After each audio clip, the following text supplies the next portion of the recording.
봉정사에서 그렇게 이제 생전 못 먹어보던 소머리 국밥을 그렇게 시큰 한 보름 동안 먹고 나서 의성 고은사 쪽으로 봉암사로 이렇게 다니면서 추석을 그때 대구 관음사에서 샜는데, 저희들이 이 중노를 할 때만 하더라도 객석 문화가 있었습니다. 그러니까 서울에 가면은 대각사, 봉은사도 객실이 있었죠. 영주 포교당, 또 대구는 간음사, 보현사, 뭐 이런 식으로 큰 절은 물론 뭐 송광사, 해인사, 통도사 다 객실이 있었어요. 그래서 걸망을 치고 그 어느 절에 가면은 객석 문안입니다.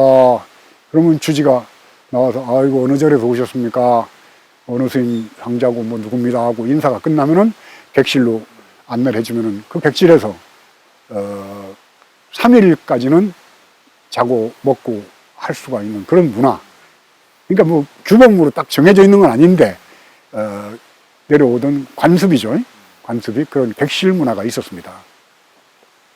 근데 서울 가면은 저는 보통 그 단성사 우에 있는 대각사 객실에서 하루 이틀 서울 볼일 보면서 묵었었고, 대구를 가면은 관음사, 송광사 말사로 되어 있을 거예요.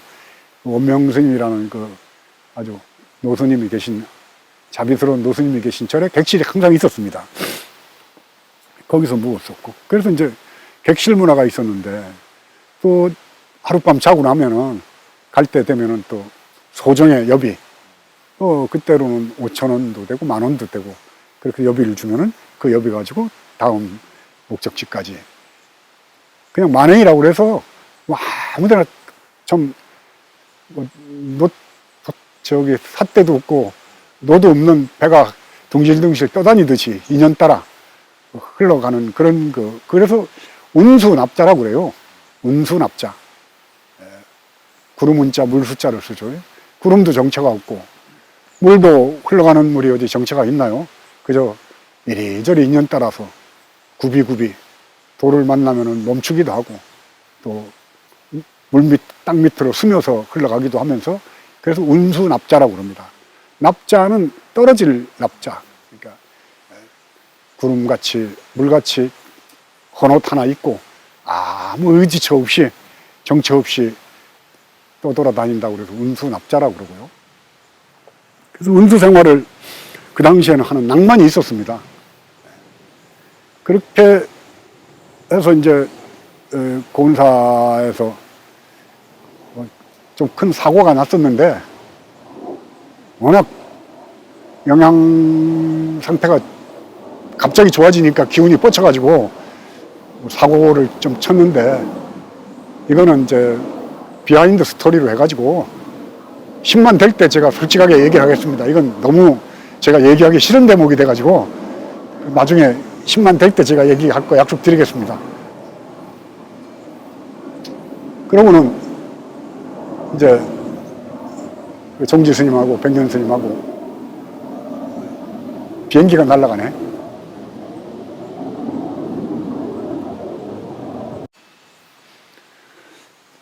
그래서 이제 그렇게 돌다가 안동 봉정사로 다시 와서 이제 걸망을 챙겨서 치고 서해 쪽으로 한번 가자.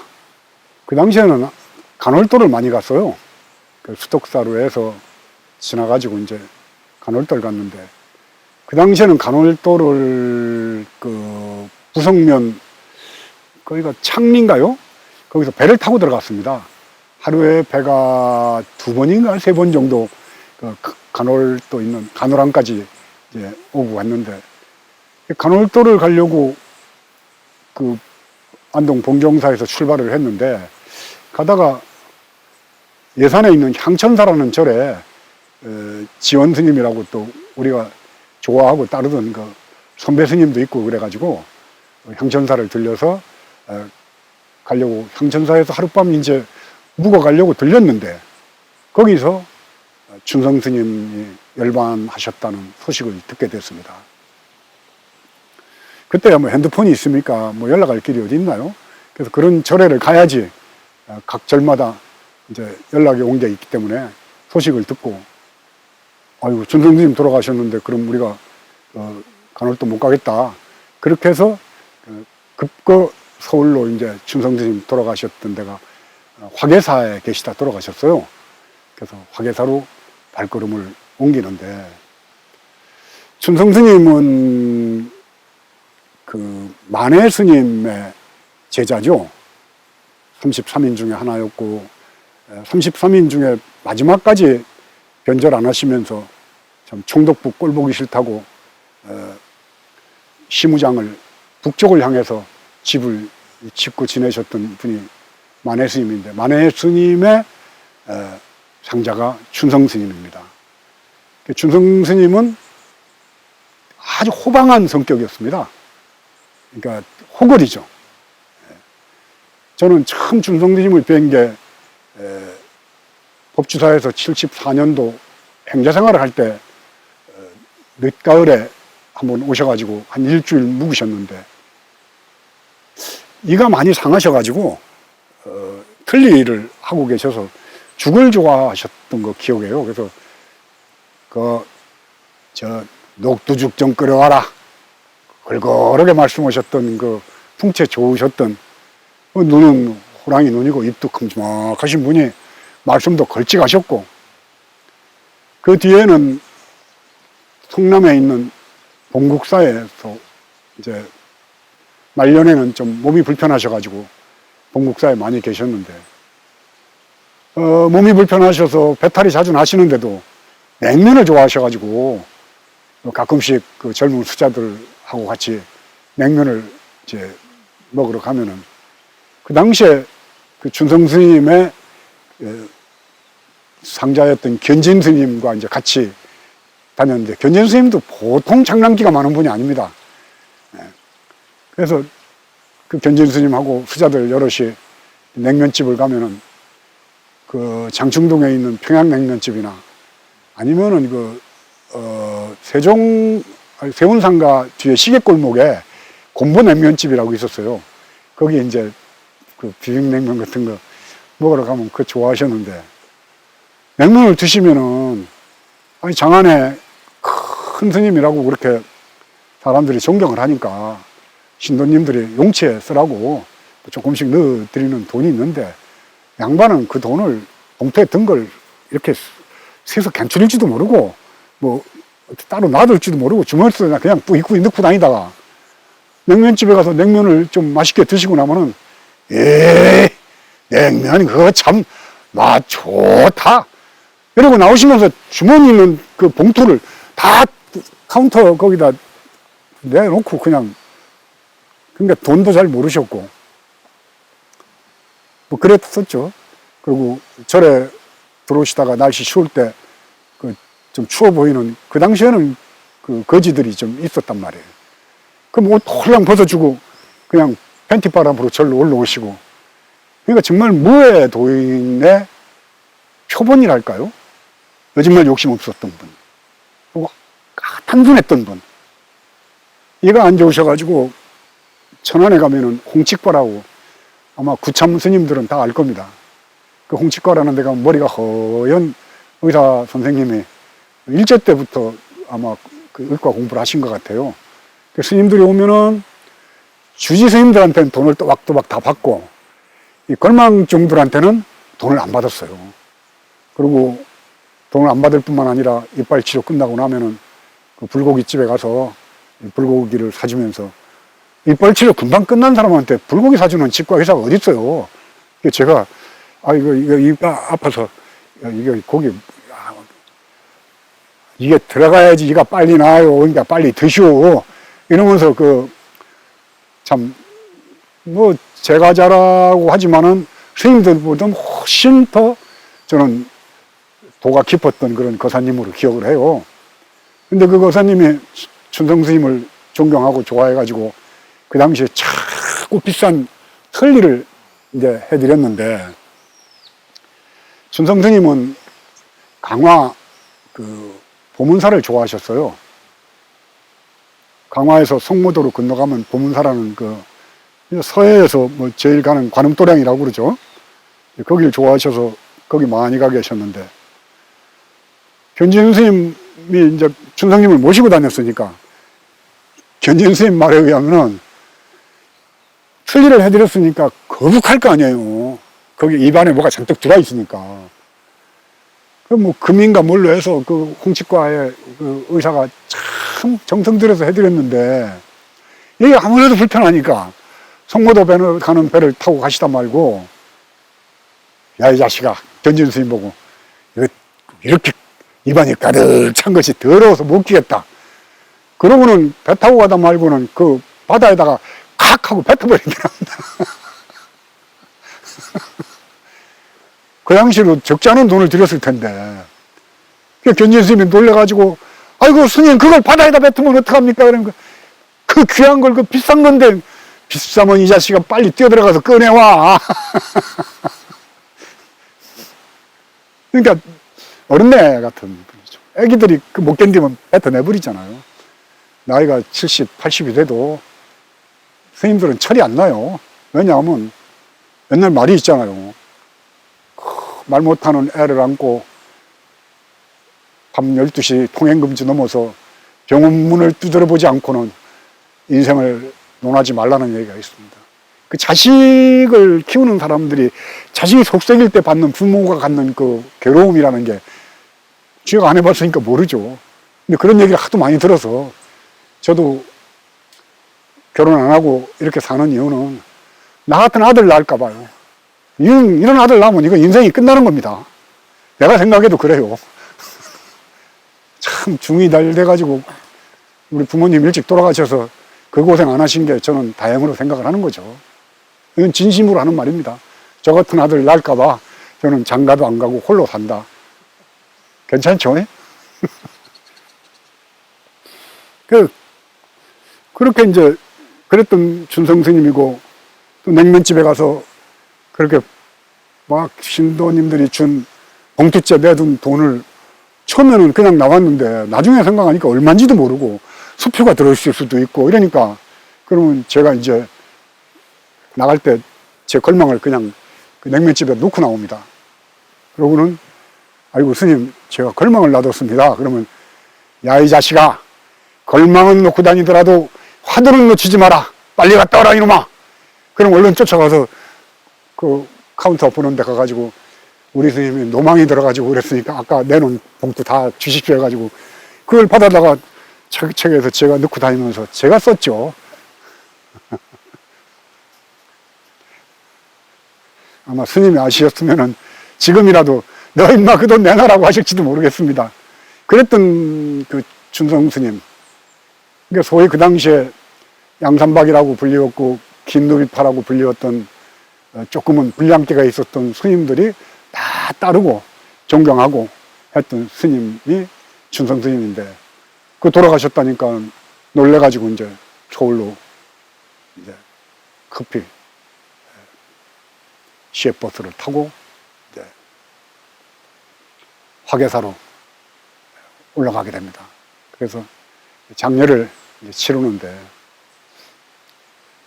그때는 행여를 맵니다. 그래서 그 화계사야 뒤에서 화장을 했는데,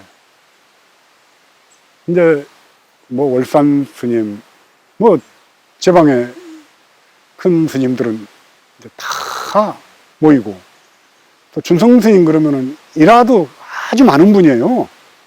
뭐 어느 고관 대작의 그 자식들 결혼식에서 주례를 부탁을 하니까 자식도 못 낳은 중이 무슨 주례야 주례는. 근데 하도 그 존경하는 제 불제자들이 꼭 주례를 써달라고 부탁을 하니까는 주례 쓰면서 당신이 누구누구 하더라고 누구누구하고 딸내미는 그저 입이 닳도록 입을 쭉쭉 맡으면서 그저 100살까지 살도록 해라 그러고 내려오셨다고 그러죠. 그러니까 사람들이 무슨 큰 스님이 주례를 쓰면은 뭐 100년 뭐 해로하고 뭐 검은 머리가 팥불이 되도록 뭐 이런 거 해야지 되는데 입이 닳도록 입이나 쭉쭉 맞추다가 100살까지 살다 죽으라고 그래 놓으니까 참 무식하기도 하고 그래서 다들 뒤에서 쓰근쓰근 했는데 그 주례사를 부탁했던 그 아버님이 야 남녀간에 만나서 평생 입이 닳도록 뽀뽀하며 살다가 100살까지 살다 죽으라는 것보다 더 기가 막힌 주례사가 어디냐 뭐 이랬다는 일화도 있고 이제 생여죠. 지금이야 뭐 스님들이 돌아가시든지 세속에서 돌아가시면 다 병원에 영안실에서 이제 다 그렇게 하고 화장막으로 이제 가서 화장을 하고 이렇게 하지만은 그 당시만 하더라도 지금도 절집안에는 이제 다비식이라고 그래서 스님들을 절 그 화장막 하는 다비장에서 나무로 잘 싸가지고 해서 화장을 하는데 저는 그건 좀 앞으로 좀 바뀌어야지 된다고 생각해요. 왜 그러냐면은 그게 경비가 굉장히 많이 듭니다. 다비식이. 그리고 일반 세속 사람들도 다, 그, 벽제나 아니면 수원에 그, 이런 데 가서 화장을 하는데 왜 스님들은 꼭 그렇게 돈을 많이 들여서 화장을 하는가. 저는 제가 죽으면은 절대 그런 형식적인 화장은 할 생각이 없어요. 그리고 뭐 사리를 고른다고 뭐 죽고 난 다음에 뼈에서 뭐 나오는 거를 대단히 영험한 것 같이 대단히 그게 수행의 결정체 같이 얘기하는 그 잘못된 생각도 바꿔야지 되거든요. 그래서 제가 알기로는 인천용화사 그 송담 근스님 같은 어른은 그 당신이 입적하고 나면은 일반 화장터에서 화장하라고 유언까지 하신 걸로 저는 그렇게 기억을 합니다. 그래서 그 화계사 뒤에로 이제 화장을 할 때 전국에 그래도 춘성 스님을 따르고 춘성 스님의 가풍을 따르고 그 춘성 스님을 따랐던 사람들은 밤에 선방에서 잘 때 이불을 안 덮고 잤습니다. 춘성 스님이 이불 닫고 자는 꼴을 보면은 와서 막 발로 이 목을 밟아가면서 이놈아 부모 형제를 다 버리고 부도일념으로 들어온 놈이 그래 편안하게 이불을 덮고 잠을 잔단 말이냐. 그저 깜빡 졸다가 또 일어나서 공부를 하고 또 일어나서 공부를 해야지 편하게 이불 깔고 정식으로 잠자겠다고 자는 놈은 중이 아니다 이놈아. 이러면서 혼을 냈던 그 때문에 우리가 입고 다니는 그 두루막 그거 배에다 걸치고 깜빡 잠들었다가 다시 일어나서 두루막 입고 그러다 보니까 이 두루막이 겨울에는 춥잖아요. 이불을 안 덮으면은 발이 나오니까 그 두루마기가 자꾸 길어진 거예요. 길어지고 또 그 두루마기가 이불처럼 덮어야 되니까 약간 무거워야 됩니다. 그리고 그게 어디 바위 같은 데 가서 앉아서 정진할 때는 좌복같이 접어가지고 방석을 해야지 되니까 이게 옅은 회색이 그 물이 들거나 이러면 때가 많이 타잖아요. 그러니까 먹물을 몇 차례 들여가지고 새카맣습니다, 거의. 그 시커먼, 그리고 빨래하려고 그 빨래통에 집어넣으면 물이 배면 들지를 못합니다, 무거워서. 그 정도 무게가 나가는 시커먼 누비 두루마기 복숭뼈까지 내려온다고 생각을 해보십시오. 그렇게 긴 누비를 입고 한 서너 명이 뭐 종로를, 조계사 앞을, 인사동을 어실렁거리고 걸어간다고 생각하면은, 아이고, 난 그때 내가 그러고 다녔던 생각을 지금 하면은 지금도 속이 미식거려요. 아주 토할 것 같아. 그러니 다른 사람들이 봤을 때는 어땠겠어요. 저 막 거칠고 함부로 막 말하고, 근데 누비까지 시커먼 누비에다가 그걸 맥시 모드로다가 긴 누비를 입고 여름이나 겨울이나 그걸 꼭 들고 다니든지 입고 다니니까 긴 누비파 또 좀 거칠다고 양산박 이렇게 이제 사람들이 통칭을 해서 불렀었던 그런 시절입니다. 근데 생각은 참 좋잖아요. 어떻게 수행자가 밤에 이불을 덮고 자느냐. 이 갖고 다니던 누비 하나 걸치면 되고, 좌복도 해야지 되고, 그러니까 시커머져야지 되고, 무거워야지 되고, 길어야지 되고. 그게 무슨 멋으로, 폼으로 그랬던 게 아니라는 거죠. 근데 다른 사람들이 어떻게 그 내막을 압니까? 시커먼 누비, 길 위에 입고 다니는 저 건달 놈들. 아마 절집안에서 모범적으로 수행했던 스님들은 다 우리들 손가락질 했어요. 저도 알고 있고. 어느 스님들이 제일 그랬는지 지금 제일 잘 알고 있죠. 그런 스님들은 지금도 저를 이해를 잘 못할 거예요. 그렇게 해서 이제 다비식을 진행을 하는데, 화계사 다비장에 뭐 전국에서도 왔고 서울에 있는 불자라는 사람들은 거의 다 모여서 수백 명이 모였죠. 그 모여가지고 춘성 스님의 극락왕생을 비는 연부를 지장보살 외우면서, 지장보살은 지옥문 앞에서 한 중생이라도 이 지옥에 있다면 나는 성불치 않겠다는 원력을 세우고 지옥문 앞에서 눈물을 흘리면서 지옥고를 받고 있는 중생들을 위해서 기도를 한다는 그 경전에 나오는 보살이 이름이 지장보살이거든요.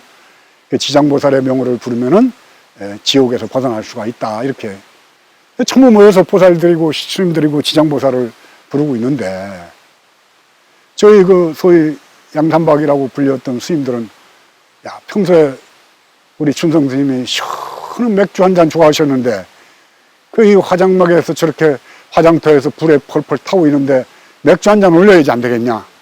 그래서 이제 맥주도 몇 박스 갖다 놓고 춘성 스님한테 부어드려야지 되는데 그건 한 캔만 부어드리고 이제 우리가 먹기 시작을 했습니다. 이런 얘기하면 또 얼마나 술 먹는다고 뭐라 할까 모르겠다만은 그래도 어떻게 해야지. 먹다 보니까 지장보살이 듣기가 싫은 거예요. 천하의 춘성 스님이 가도 지가 알아서 지옥을 가고, 천국 극락을 가도 지가 알아서 가지, 우리가 뭐 지옥 가지 말라고 빈다고 그래서 안 가고 극락 가라고 빈다고 가겠냐. 이건 그 수자가풍이 안 맞다. 그래서 맥주도 몇 잔 먹은 김에 그 앞에 화장 막 불이 홀걸 타는 한 9시, 10시쯤 돼가지고 화장막 앞에 가서, 여러분들, 춘성 스님이 지옥 극락 지발로 가지 우리가 무슨 기도한다고 뭐 기도대로 간다면 그게 무슨 춘성이겠는가. 평소에 춘성 스님 노래 한 자락 좋아하셨는데 내가 춘성 스님이 좋아하셨던 나그네 소름 노래 한 곡조로 춘성 스님 가시는 길을 내가 연불 삼아 한 곡 올리겠습니다 하고는, 오늘 또 걷는다마는 정처 없는 이 발길, 그거 딱 걸망지고 다니는 운수 납자들 노래거든요. 그 노래를 한 곡조 딱 부르고는 전국 본사 수자대왕 노래자랑을 시작하겠습니다 해가지고, 그래 놓으니까는 뭐 중들이 뭐 너도 나와가지고 이제 노래 부르고 충판이 벌어진 겁니다. 아마 그 당시에 지금 같은 SNS가 있었으면 우리는 죽어도 몇 번 죽었을 겁니다. 천만 다행히 그래도 신도들 사이에서는 말이 많았다고 그래요. 큰 스님 돌아가셨는데 그 건달 중들이 와서 술 먹고 말이지 노래 부르고 놀았다 하는 사람들도 있고, 어떤 사람들은 역시 춘성 스님 제자들이 춘성 스님을 제대로 보내들었다, 아 멋지다, 혹가다 그런 사람도 있었다고 그러는데, 그런 분들은 사람을 알아보는 안목이 있는 거죠. 비난하지 않고 죽음 앞에서. 그렇잖아요. 아니, 우리는 죽으면은 다 극락 간다는데 왜 울고 불고 난립니까? 죽으면은 하늘나라로 간다는데 왜 다 울어요? 착한 일 많이 하고 부처님 믿고 하나님 믿고 이 고해 바다를 벗어나서 극락으로 천당으로 가는데 왜 울어요? 박수를 쳐주면서 잘 간다고 노래를 불러야지. 그렇지 않습니까?